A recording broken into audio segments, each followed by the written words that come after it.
Set to begin their next drive, the Rams offense at the line. On first down, gone. Under pressure, and they got to him again. Olivier Vernon. What an effort from him on that play. Big tackle for a loss of 11. It's second down. Pass protection has been a problem all night long as they come up facing second and a bundle. Here's Gone. This will be caught by Brown. And he's brought down after a very nice gain. Big yardage after the catch. That one winds up going for 36. Defensively, I know they have the comfortable lead here in the fourth, but they do not want to give up big plays like that. They want to finish strong. So oftentimes in this situation, you tighten up underneath in your coverage, and you bring your safeties back. They can pick up anything that leaks through. But in the meantime, upfield, you're making plays on the football. This will be caught once again by Brown. A well-executed 22-yard gain. Offense for them has been at a premium. You wonder where plays like that have been all game long. They're thinking the exact same thing themselves, but they're also looking forward now because now these plays are really for next week, trying to get some momentum going. Now it's gone. And that'll be knocked away. It's incomplete. Brandon Cooks, the receiver he was going after. That'll bring up second down. Another incompletion.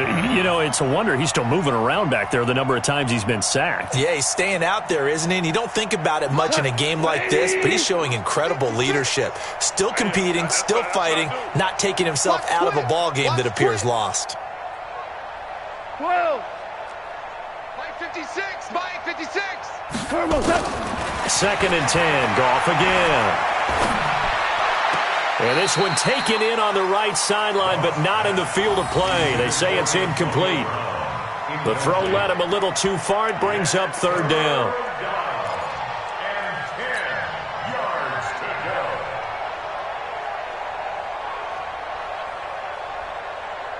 This offense was on the move. Now two straight incompletions have them looking at third and 10.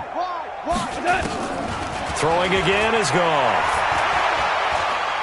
Looking for the end zone. And it's incomplete, almost intercepted. He had a great shot at picking that off in the end zone. It brings up fourth down. The Rams going to go ahead and use the first of their timeouts. That'll leave them with two remaining. We'll be back after this.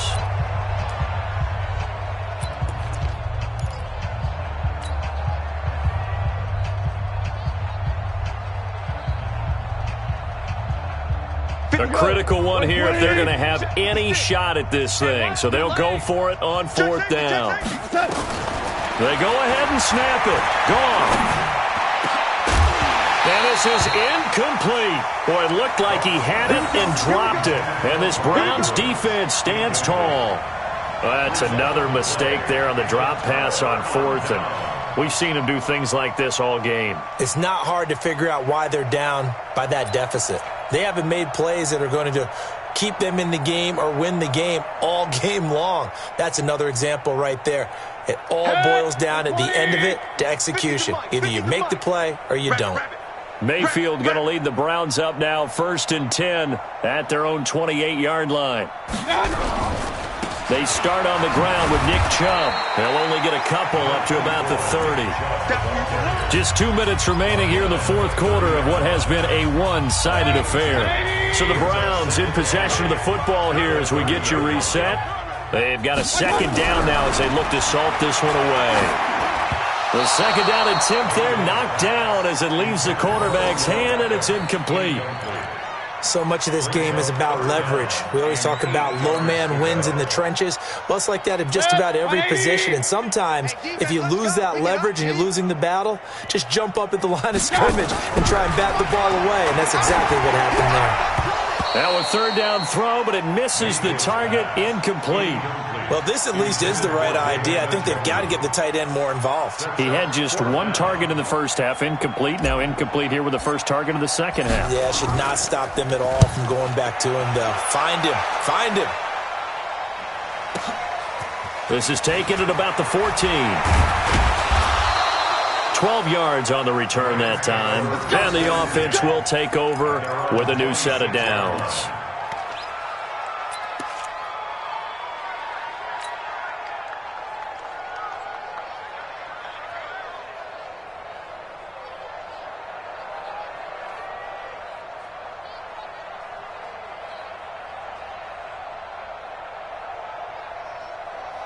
Set to begin their next drive, the Rams offense at the line. They've lost this one. Their offense has struggled. Do they try to put together something here at the end just to take into next week? Yeah, sometimes teams want to do that and coaches want to. I remember one time I was on a team and we were losing late in the game like this, and you knew it was lost. It was over, right? And the coach called a running play and pretty much said to everyone, I want to see something executed well before we get out of here. And that was the message to the team. Just something to build on. Just something to build on, get it done, and maybe we can look at that and say we'll get better as we go forward. So the big play gets him across midfield now for 1st and 10. Now a man open down the middle of the field. And he gets this one inside the 15, just a yard or two shy of the 10. The catch and run pays off for 29 yards. Not only have they completed a couple on this drive, but they peeled off some pretty good chunks of yardage, too. Absolutely. Great start. 2 nice plays in the pass game. Now can they and this is going to be intercepted. Picked off by Morgan Burnett. And a big turnover there as his guys will get the football back. And that one, Charles, is just going to about wrap up what was no doubt a dominating defensive performance. Yeah, I don't care what team it is. I don't care who you play, whether they're strong offensively or not. Just giving up 3 points in the NFL, that's absolutely a dominant performance and one that they can build on. Check 9. They begin this drive with Chubb. And he goes nowhere. He'll lose yardage back at the 17. That's going to wind up a loss of a full 3 yards on 1st down. I like the strategy. Extra tight ends, extra beef. They want to run the football, but that means they probably want to run it inside. If you get strung out on the perimeter, you're in peril. Yeah, we saw the result, negative yardage. And he's got the hook up to Landry. A gain of 28 yards there and give him a 1st down. That is catch number 300 now for his NFL career.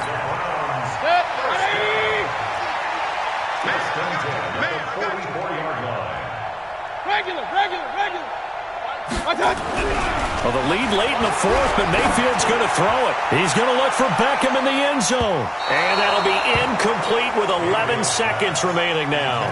The Pro Bowler Odell Beckham, the intended receiver. But it's going to be 2nd down. So after the incompletion on 1st, now 2nd and 10. Mayfield hands it off to Chubb, and he is met quickly in the backfield. Down he goes, folded like a lawn chair. And what are the whistles for? Timeout. So they'll stop the clock here in a game that's been decided in the closing seconds. Let's go, Heavy. Heavy, what you got? What you got, Heavy? What you got, Heavy? Mayfield on play action, going deep downfield for Ross.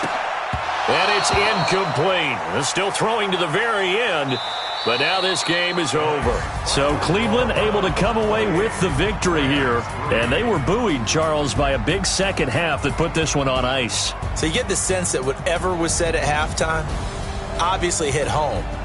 I think it's a little bit more than that, though. Obviously, there are words that are said, and, hey, come on, guys, we have to play better. But sometimes it's just sharpening your execution, sharpening your focus, and maybe doing the things you practiced all week without major adjustments, just doing them better. And that got it done in this one.